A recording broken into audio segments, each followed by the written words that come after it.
Valley Triangle. Now speaking in Iten in the county of Elgeyo Marakwet, the MP say the terrain and landscape of the Kerio Valley needs vast experience to secure the region. This comes days after bandits killed police officers Edwin Chepkwony, Emmanuel Kimyeich and Shadrach Luambi in Turkana. It emerged that the three officers graduated recently after joining the National Police Service.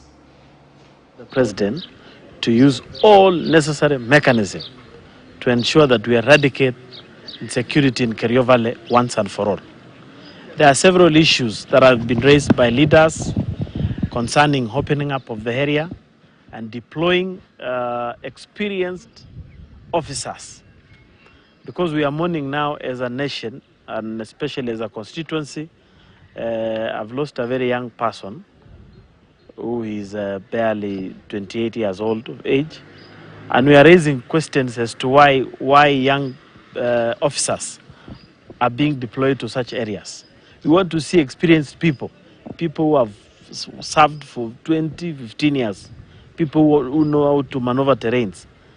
Many young people are dying each and every day. And I think we must also look at the operations of the police. I think, to me, they are deploying the vulnerable, people who are young, people who don't have anybody to protect them, to go and face the enemy from the front line. So it's high time we bring experienced soldiers, experienced police officers, and at the same time, we use even the military.